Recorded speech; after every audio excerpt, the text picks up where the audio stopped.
I got to kick this thing off. Can I kick it off? 1, 2, 3, 4.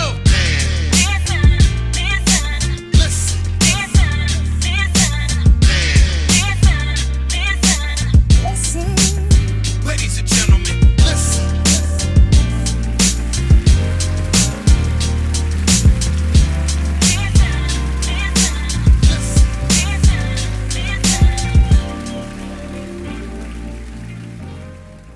What's up, everybody? It's your boy Marv B, and you are listening to another episode of the Man Listens Show. Before we get started, let's hear a few words from our sponsors. DD's Daiquiris is your #1 supplier of premium daiquiri mixes. You will love the taste of our classic margarita and signature strawberry mixes. Follow us on Instagram and Facebook at DD's Daiquiris. DD is spelled DEEDEE. You can also find us at www.dd'sdaiquiris.com. DD's Daiquiris, giving good vibes to good people, one good drink at a time. Please buy the new book by Erika Nicole Moore, Diabolical Tales of Woe. Diabolical Tales of Woe is a thrilling collection of short horror stories that leave you in an excited trepidation to see what will happen next. Prepare to face one horrific encounter after the next in this captivating novel. You can find this book on Amazon in the Kindle and paperback version. That is Diabolical Tales of Woe by Erika Nicole Moore. Are you in the state of Texas and looking for a knowledgeable loan advisor that will walk you through the process from application to closing? Well, then you need to contact Joe Byers at Trinity Oaks Mortgage. Trinity Oaks Mortgage offers FHA, VA, and conventional loans. They also have a first-time homebuyers program available. There is also down payment assistance available as well. Make sure you contact Joe Byers at Trinity Oaks Mortgage. You can reach Joe at 972-512-8990. Are you looking for a virtual assistant who can help you with your scheduling, travel, research, and expenses? Demi Virtual Solutions is the answer for you. Demi Virtual Solutions also provides mobile notary services. They will travel to take care of your needs. So if you are in the Dallas-Fort Worth area and need a virtual assistant or are looking for mobile notary services, contact them at 469-522-9005, and you can find them on their website at demivirtualsolutions.com. That's DEMI virtualsolutions.com. More Grace Counseling and Mediation Services offers individual and relationship counseling as well as mediation services to the community. At More Grace, healthy partnerships are valuable and beneficial. Please visit the website www.moregracecounseling.com for more information about our approach to counseling. More Grace Counseling and Mediation Services, where we offer more grace and more healing. Conversate with Us Radio presents the Man Listens Show. We are the blackest radio show on the internet. We bring you our opinion on topics that affect the Black community in an effort to enlighten, enrich, and empower every brother and sister that falls under the sound of our voice. We operate on a no-hating frequency, so be prepared for us to keep it 100% real and 100% Black all the time. Please follow the show on social media, on Instagram, Twitter, and Facebook at Man Listen Show. You can also subscribe to the show on iTunes, Spotify, YouTube, basically anywhere you listen to your podcast. Make sure you give us a thumbs up, make sure you leave a comment, and make sure you tell everybody about the blackest radio show on the internet, the Man Listen Show. I'm your host, Marv B. So, all right, we got a very special show today. A lot in the news today about Juneteenth. Both houses of Congress have passed a bill to make Juneteenth a federal holiday, and it is fully expected that President Joe Biden will sign that bill, putting it into full effect. So to talk about Juneteenth, we brought on a good friend of the show, one of my good frat brothers, good alpha man, historian, Dr. Miller Boyd. Dr. Boyd, how you doing, brother? I'm doing fine, brother. How are you? I'm good, man. I'm so glad to have you on the show. So glad to have you on the show. Glad to be here. So, as a kid growing up in Topeka, Kansas, you know, I was very aware of Black history. I'm sure you know Topeka, Kansas, home of Brown versus Board of Education. Actually, Linda Brown was my best friend's aunt So Wow. I like to brag about being whooped by a civil rights activist. She was pretty mean with that yardstick. And so Topeka had somewhat of a pretty good knowledge of Black history and our history as a community. Juneteenth was something that we were always aware of, but it wasn't really a strong celebration like there is now.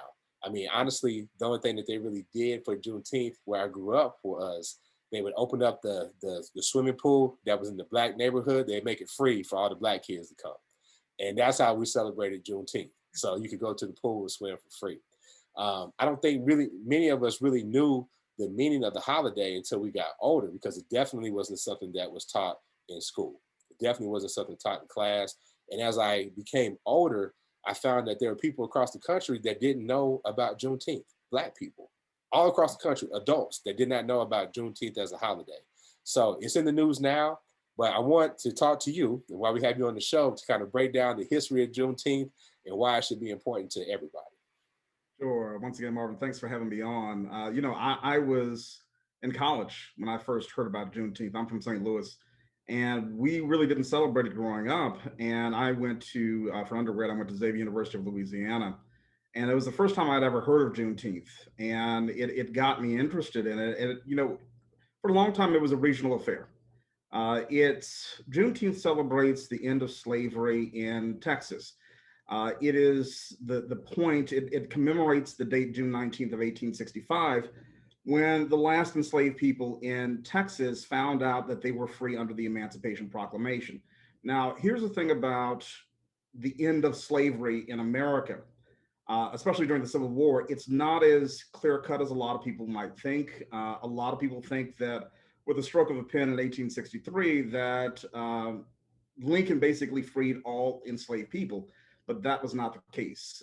Slavery actually dies a very messy death, and what might apply in one area would not apply in others. So the Emancipation Proclamation basically was used as a tool to prosecute the war against the Confederacy. Initially, they had tried piecemeal efforts to try to force the Confederacy to come back into the Union. Those things did not work. The first measure that was put in place was what was called the First Confiscation Act, which was passed in August of 1861. And that said that by articles of war, property that's being used to give a material benefit to the other side can be seized. Well, unfortunately, enslaved people were considered property, so they could technically be seized if their masters were in support of the Confederacy or were actively supporting the Confederacy.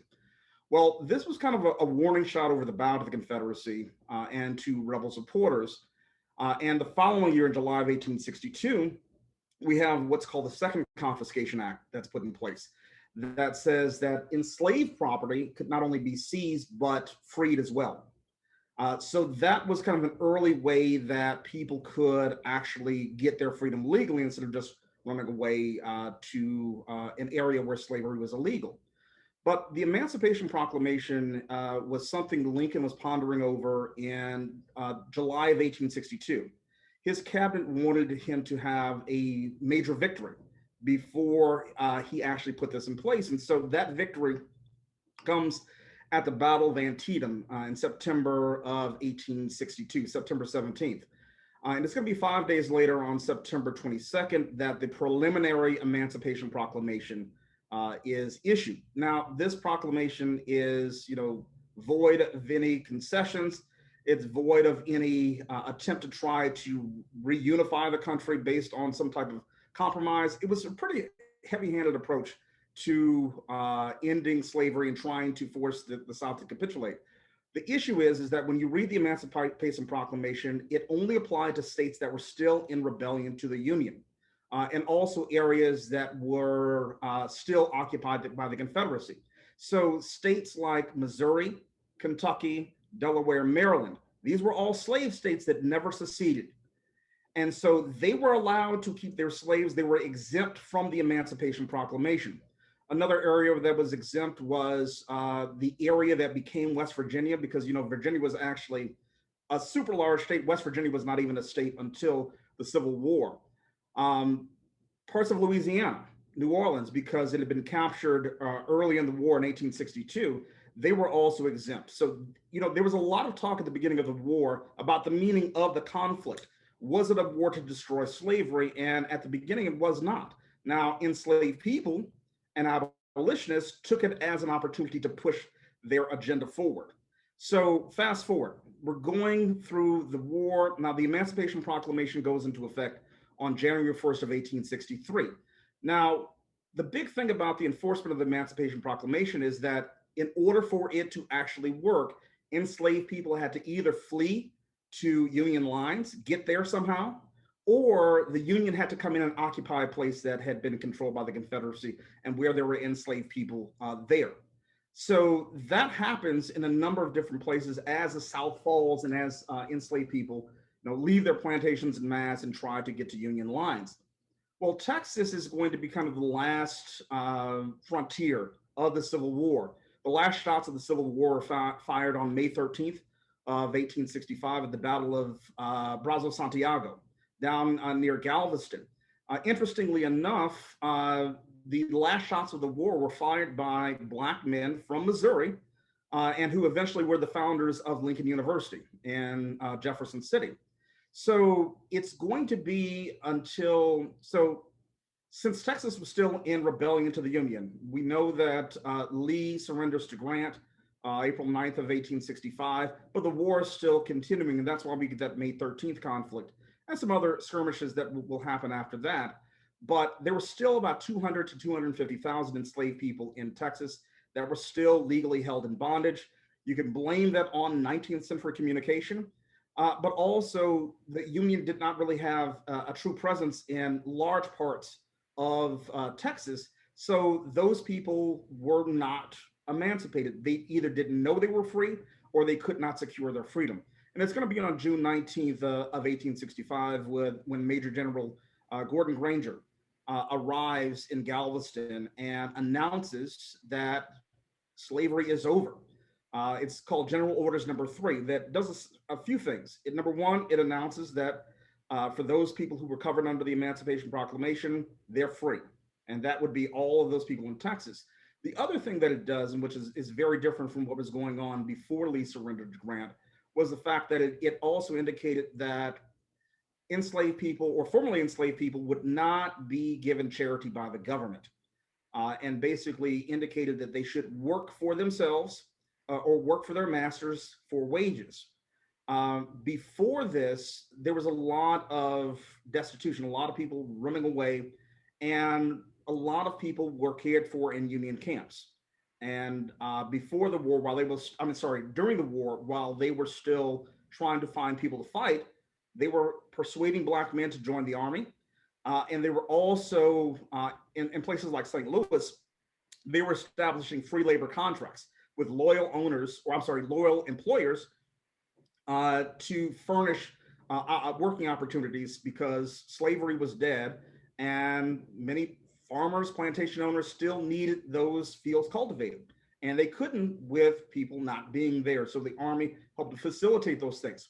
So June 19th, 1865 is when that last batch of enslaved people covered under the Emancipation Proclamation are informed of their freedom. Now, here's a caveat to this. Slavery is not dead, okay? In those border states, Missouri, Kentucky, Delaware, Maryland, they had to try to destroy slavery on their own because they were not covered under the Emancipation Proclamation.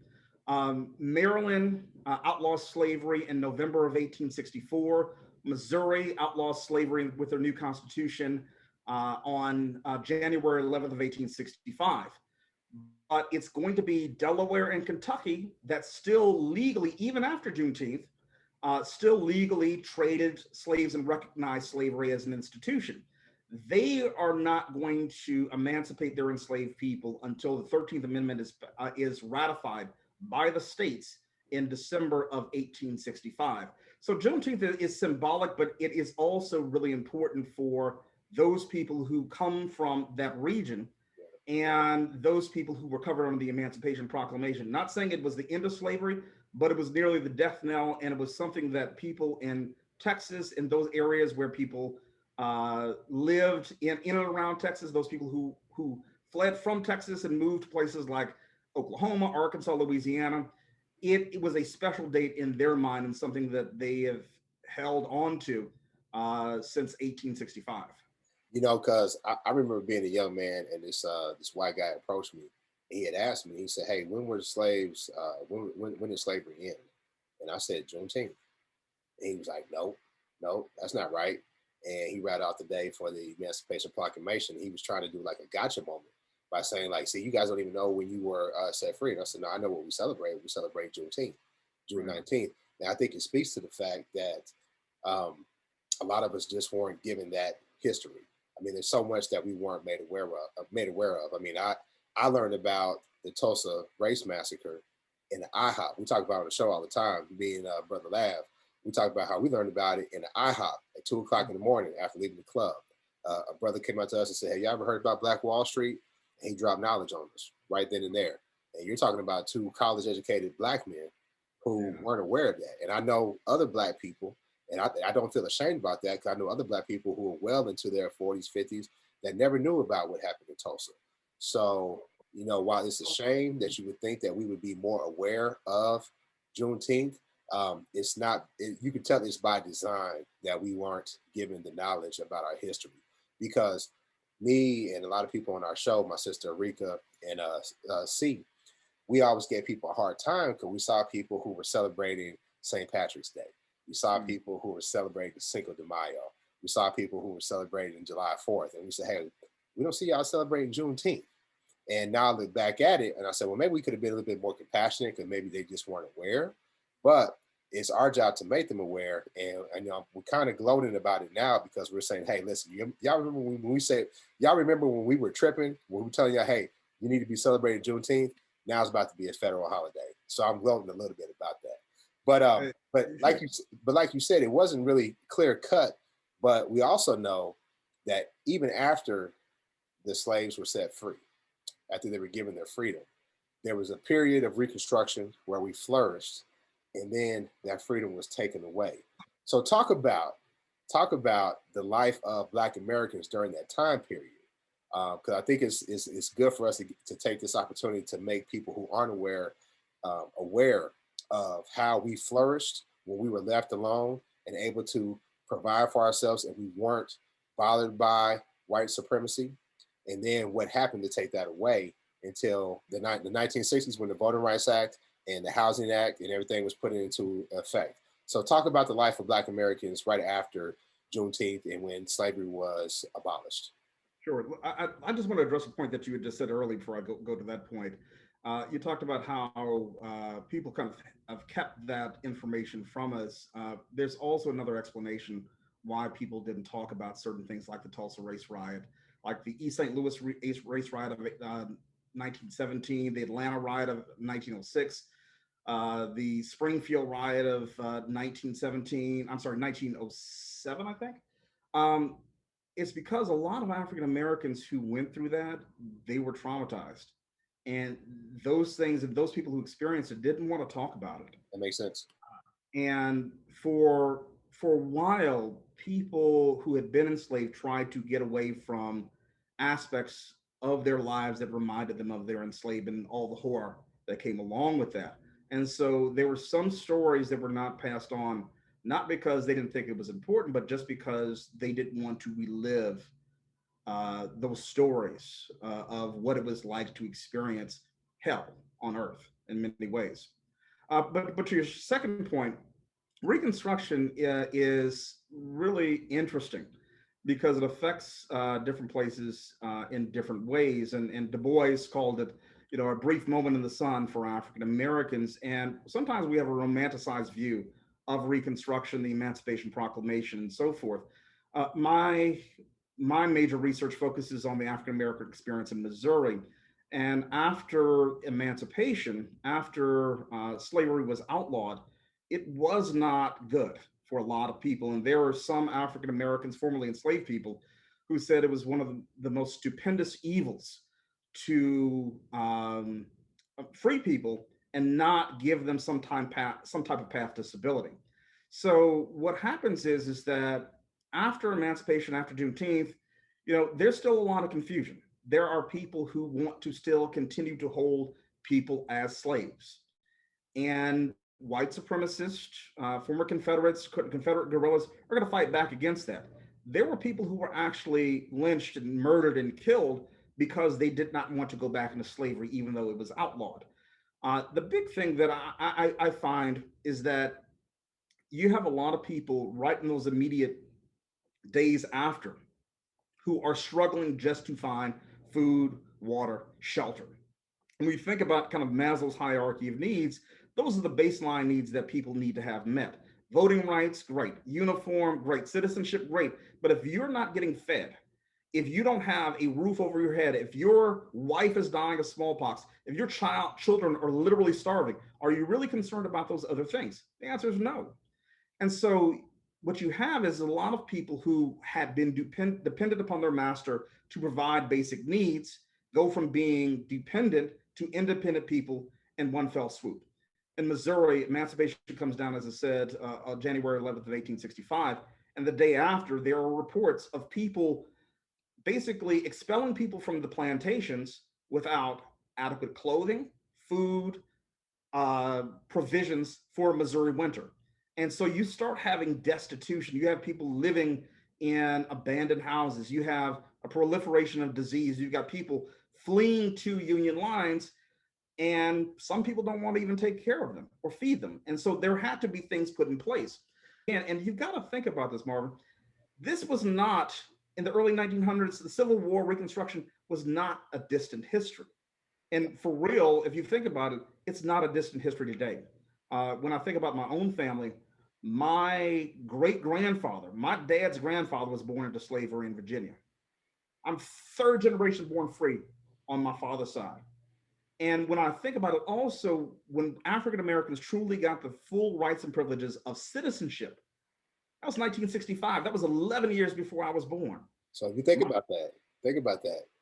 When the Voting Rights Act was put into place, the Housing Rights Act was put into place, 65, right? 65, 66. My father was born in 1934. My mother was born in 1939. So my parents weren't born full citizens. They didn't have full access to citizenship. So we often talked about on the show, and you talked about how, yes, the black people, the black people at that time were freed, but it was a disservice because they weren't given what they needed to actually survive. We're still going through that. When you look at the wealth disparity between the black community and everybody else, when you look about all the different things that we're dealing with in terms of what systemic white supremacy or systemic racism does to us, that's why we still had the argument for reparations. So I just want people to have the knowledge, because I don't want people to be like, okay, why are we celebrating Juneteenth? And it's, to me, it's somewhat of a hollow victory to have it as a federal holiday. I think it's due, but I also think it is a carrot that is being offered to us, and I want to get your opinion on that. I mean, I was raised in a family that took our history very serious. I mean, I can show you pictures of my mother having me and my cousin Carol, who's like my sister, marching to get MLK Day. We marched to get MLK Day as a federal holiday. What'd you say? About 83. Yeah. We marched in Kansas to get MLK as a federal holiday. I remember when that took place. So to have this as a federal holiday, yes, it's important, but I think we have so many other things that we need to have take place to improve our condition. And this is somewhat of a symbolic gesture to the Black community. What are your thoughts on this? Because this doesn't really come up until last year when we had the George Floyd murder and all the uprisings. So they said, oh, okay, we're going to make Juneteenth a federal holiday.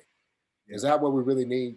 What are your thoughts? I agree with you. It is a symbolic gesture. And as I've seen on social media, it's very interesting how Juneteenth passed as a federal holiday fairly quickly, but you've got individual states putting in place that basically ban public teachers from teaching or using critical race theory in the classroom. So it's how are they gonna learn about Juneteenth if they can't even talk about it?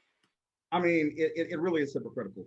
I am happy that Juneteenth is being celebrated. I am happy that it is being celebrated on the national level, because it means that the story of Juneteenth, which is basically the story of America, will be studied more by students, by children, by adults, and they'll know a little bit more about the history instead of thinking that, number one, maybe slavery didn't exist, or that slavery ended when Lincoln put the Emancipation Proclamation into effect.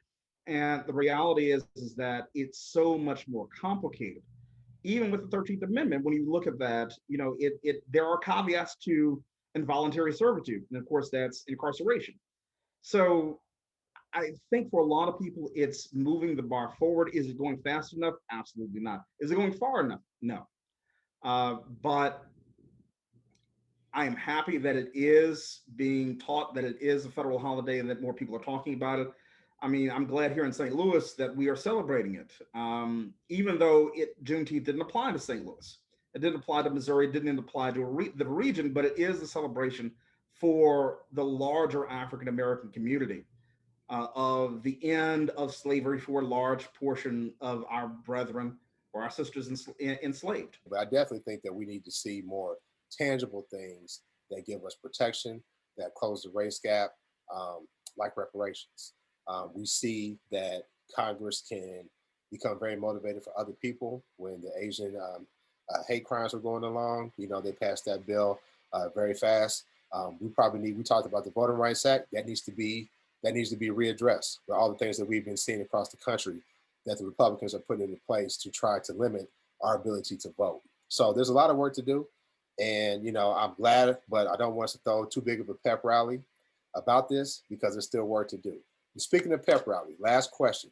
How would you like to see Juneteenth celebrated?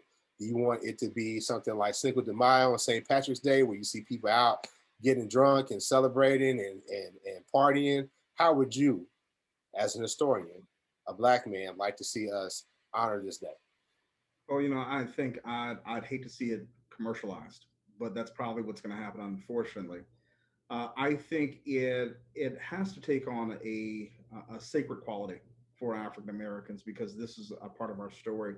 It's not something where we're just having barbecues, even though that's, Juneteenth, the manner in which it was celebrated initially, of course, was people coming together, cooking certain foods with, of certain colors, because they represented things like the red velvet cake represented the blood of the ancestors. Talk about that. Yeah, because I just learned about that the color red was about perseverance, or it was the blood of the ancestors, that people drink red drinks. Green, for like greens, collard greens, mustard greens, represents prosperity, and gold, like for sweet potatoes. What was the other one? Cornbread. That represented wealth. Okay. And so all those things had symbolism. I think what I want to see people do is really take the time, not only individually, but with their families, sit down and talk about their family's history, to tell the stories of the elders, of those who came before. And growing up in a family who loved history and talked about history, I learned at an early age about my ancestors on both sides of my family. And it's really fascinating. As I got older and really thought about making history a career, I did it as kind of like a hobby, genealogy for my family. And I've been doing it for more than a decade, actually a little bit longer than that. And it's interesting because we have a tendency, and outsiders have a tendency, to lump the African American experience into one box. And when you find out, and when you look at the details and the facts and you talk to people, you figure out that there was not one singular African American experience, but there were African American experiences that were shaped by local, regional customs, by law, by traditions, by foodways, by all of these different things. And those things definitely need to be celebrated. I think about my own family, whereas, my great grandfather was emancipated during the Civil War. On my mother's side, on the other side of this wall here, I've got family members who were emancipated in 1776, and I've got copies of those emancipation papers. So I'm thinking, whether they were emancipated in 1865 in Texas, or in Tennessee, or in Virginia, or in Louisiana, wherever, I think Juneteenth should be used to talk about those stories, or start looking for those stories. Because I know so many people when they've gotten older, they wished they would have asked certain questions of their grandparents or their great grandparents if they have the privilege of seeing them while they were alive. And you'll find out so many interesting things about perseverance, and what it was like to live in a world that you and I could only read about in books. Um, Yeah. I think it's definitely a time for family, and I think it's definitely a time for history. And I think it almost has to be akin to a religious holiday, because this is not something where you've got party flyers with MLK and doing all these other things. You know what's This going to is happen. something You know what's going to happen. And leg shirts and everything like that. yeah, But it has to mean something more to us, right? I think that we could do both. I think that we can come together and make it a holiday that where we pay homage to our ancestors and their perseverance and their struggle, and still have a good time as well. But I think we definitely need to do both. I think that it has been a long time coming, and I'm glad that awareness is being spread. I'm proud of the work that you're doing, my brother. I'm proud of the wealth of knowledge that you've shared with us today. I hope everybody enjoys this Juneteenth, and I hope everybody enjoys Juneteenth to come, and we continue to spread the knowledge and people share this show so they can get all the information that you just shared, because you dropped a lot of knowledge on me today that I wasn't aware of.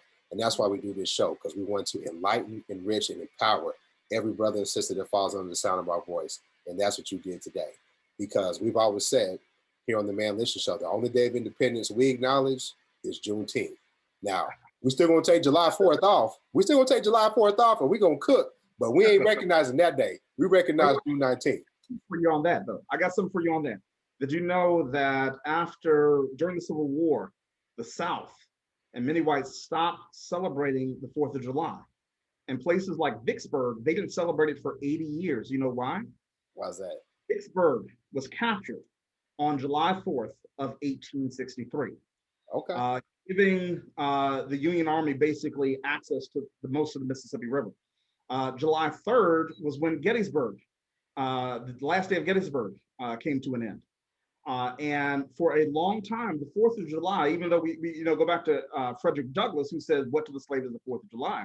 But for a long time in the South, 4th of July was an exclusively Black holiday. Guess what? Well, guess what? We ain't celebrating, but we're going to take it off for sure. Yes. Hey, Yes. Dr. Miller Boyd, I appreciate you, my brother. Thank you so much for coming on to the show. And if we got anything else that we need to talk to about history, where you can come and drop some knowledge, I definitely invite you back and hope that you come on. Okay? All right. Thank you so much for having me, brother. All right. Everybody, please follow the show. Please share the show. Everybody, please follow us on social media, on Facebook, Twitter, and Instagram at Man Listen Show. You can also subscribe to the show on iTunes, Spotify, and YouTube. Make sure that you share the show. Make sure you leave a comment. Please, please, please share this show, because we need to spread the knowledge about this new holiday, to make sure that we know what we're celebrating, so that your children and that your friends, that your family are aware of this federal holiday that should be, by the time you see this, should be signed into law. And, we just want to continue to spread the knowledge. I'm Marv B, and we'll holler at you next time. Peace.